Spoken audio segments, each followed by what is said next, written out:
are these people? Descent in Bloom has been on a fucking tear. If you have not followed her yet on Substack, follow her. That's first. I brought 4 articles, and this isn't even everything she wrote this week. And they're chock full of substance. I can't get to all of them and get through all of them, but I do want to showcase a couple of things in each one of them that I think you really need to pay attention to. And I'm going to drop the links in the description afterwards and in the Substack afterwards, so you'll be able to go and read them all for yourself, because you need to see these. This one is really important, and it is directly impacting somebody in this chat. And it was written because of somebody in this chat, partially. Anthony Malecki's sister, and we're going to find out about her sister-in-law. We're going to find about Natalia in a minute. All right. Descent in Bloom wrote how Ohio built a business on disappearing immigrants. What? Yeah, this is what's going on in the Trump administration right now. An investigative report on how Ohio sheriffs turned traffic tickets into ICE money, arrested a working mother, and helped to make your county into a quiet deportation machine. Because as we know, Trump very famously said about that. In Springfield, they're eating the dogs. All right. So it starts with a flicker of red and blue in the mirror. Well, and the cats. They're eating them all. Cats are dicks. In Ohio, it's all it takes. A tag a month out. A stop sign interpreted too loosely. A state trooper with a quota. That's the doorway. What happens after has nothing to do with traffic. And this isn't theoretical. Ohio has been perfecting the traffic stop to deportation pipeline since at least early 2024. And she's got an article there from American Immigration Council that showcases something about that. Hang on, let me do that. There we go. All right. According to the American Immigration Council, the Ohio State Highway Patrol began colluding with Border Patrol agents at the Sandusky Bay Station to target Latino drivers in northern Ohio. They pulled over vehicles on flimsy pretexts, performed ID checks, and flagged names to DHS. That was the dress rehearsal. Now the tactic is statewide, weaponized by local sheriffs with dollar signs in their eyes and ICE on speed dial. Wow, look at all those blue dots and red dots down there. Huh. Fuck Texas and fuck Florida. Under Trump's second term, sheriffs across Ohio have been deputized, some formally, some functionally, to act as federal immigration enforcers. That's fucked up right there.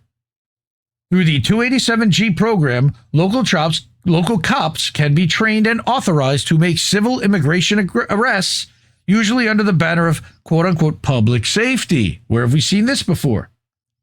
Portage County signed on. Others, like Mahoning County, didn't. They didn't need to. All it takes is a jail contract, a traffic stop, and the political will to disappear people for money. So let's talk about Ohio. Let's start with Mahoning County. They didn't join 287G. They didn't need to, like she said. Sheriff Jerry Green, who served 4 years as a Democrat before flipping to the Republicans and running unopposed in 2024, made a simple deal. ICE pays $125 a day for each immigrant detained in their county justice center.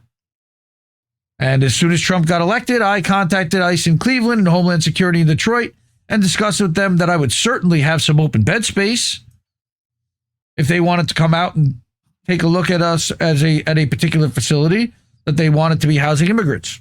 Right? So he's got a capacity for 150 people. That deal's worth over $4.5 million a year. So by this April, Mahoning was already housing 95 ICE detainees a day. Most were picked up after minor traffic stops and funneled into Green's jail like livestock into a butchery. All right, and one of them is Natalia Flechkova. And Anthony will probably correct me on the pronunciation. She's a 54-year-old legal resident. She's lived in the U.S. for 9 years, working, raising her daughter, and applying for a green card. Doing it the right way. She was stopped in Portage County, reportedly over by the Ohio State Patrol, for expired tags and ended up in ICE custody. Her family has launched a GoFundMe to help with legal costs, and if you're able to, please check it out. Her story is what led me to investigate this entire pipeline.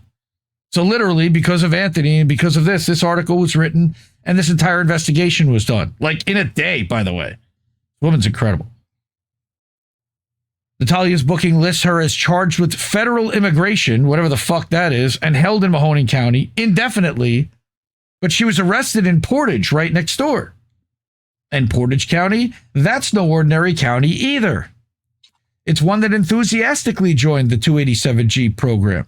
Now remember, that's the formal ICE partnership that deputizes local cops as federal immigration agents. The one that they advertise on their website like they're selling you cable service. Yeah. Portage County Sheriff Bruce Zukowski didn't just accept immigration powers. He jumped at the chance to join ICE's enforcement network while already under fire for abusing his position. Because thugs of a feather joined together. So Zukowski actually said that he is surprised that more sheriffs haven't already signed on to this because of how much safer he believes it'll make their communities. Notice he's got a goatee or a Fu Manchu, and my guess is he's probably a 3%er, but that's speculation. I don't know. In 2024, though, this same man was accused of using jail inmates as free labor for his re-election campaign. They were made to haul gear, build booths, and work for the county fair under his name, not for the public, for his political machine. And now that same sheriff holds federal authority to arrest immigrants and hand them off to the same jail system his allies profit from. Just so fucked up. This guy's never faced any charges. But now he holds federal immigration authority to arrest people and then house them in one of 6 facilities that ICE is paying in their neck of the woods. And that authority was used to begin the chain that moved Natalia from a minor traffic stop into ICE custody. So this is the 6 facilities right here. Who owns them? All right. Are they used for detention? Yes. And ICE is involved. And do they have ICE contracts? You have to wonder, when a sheriff with 287G powers arrests immigrants but doesn't house them, and his neighbor runs an ICE detention contract worth millions, is it just coordination?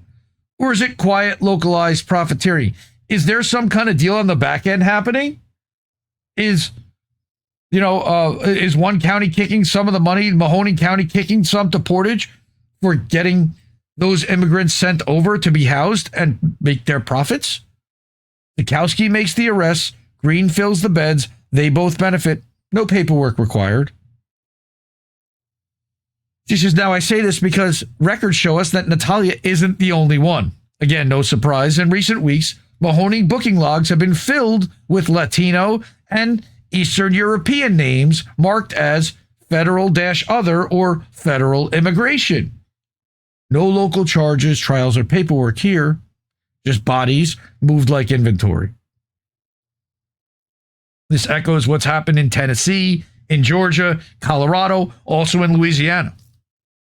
And she gives a few examples here of people that have been fucked around by the system, and DACA recipient pulled over, released by local authorities, and immediately detained by ICE. Are you fucking kidding me? Are you fucking kidding me? They set him up. This isn't enforcement. It's dragnet deportation by traffic stop. And in Ohio, sheriffs have perfected the funnel straight into their jails and straight into their pockets. So they're making money from locking up the people that Trump told them that he wanted to have them lock up. Not only are they doing what he wants. I don't care about you. I just want your vote. I don't care. Right. Well, and then he's just going to fill their pockets also on top of it and make them wealthy. But not him.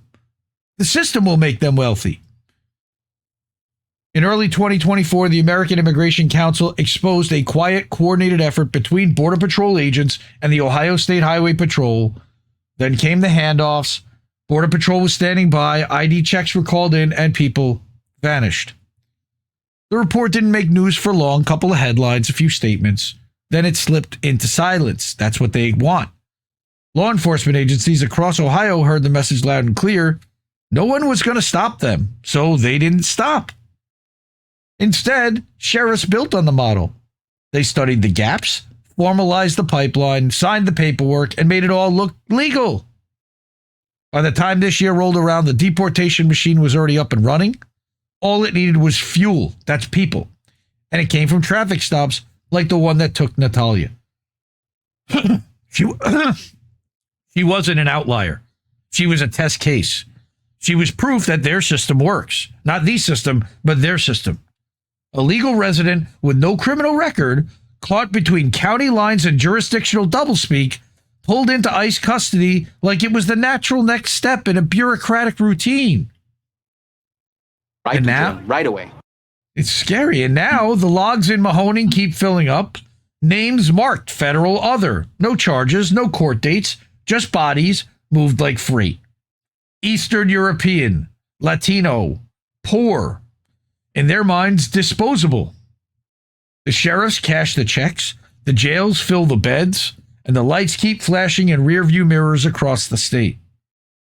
In America, we don't need black sites. We have county roads. We don't need secret police. We have deputies with ICE on speed dial.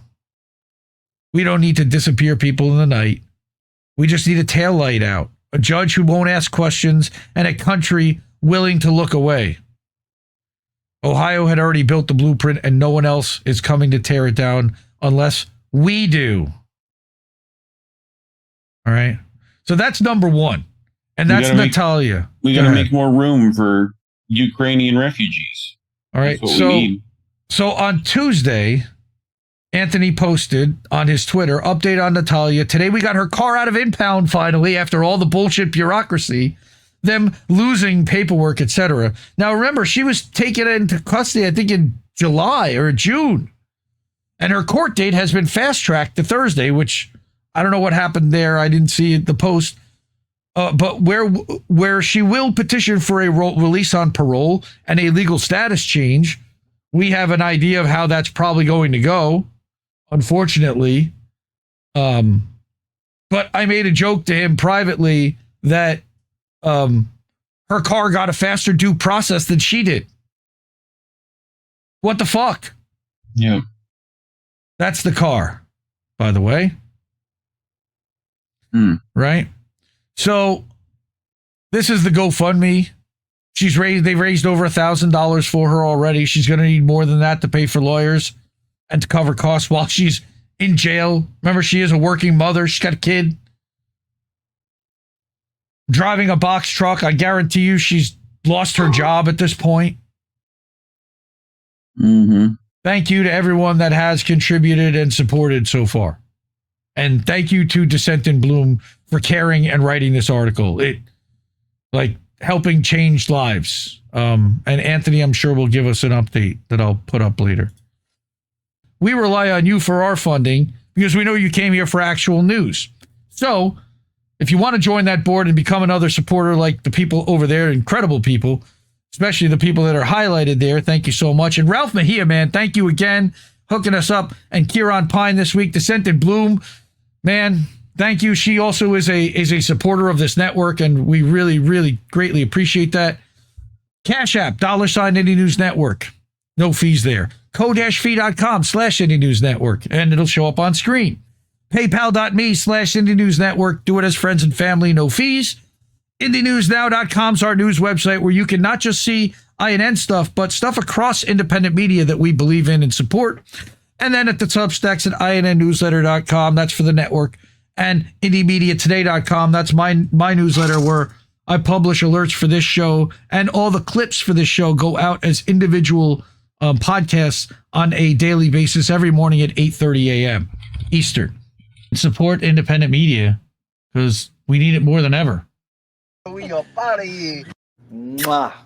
Ciao, baby. No! We just fucking lost the stream! I guess this isn't such an awful place. Is that what you want?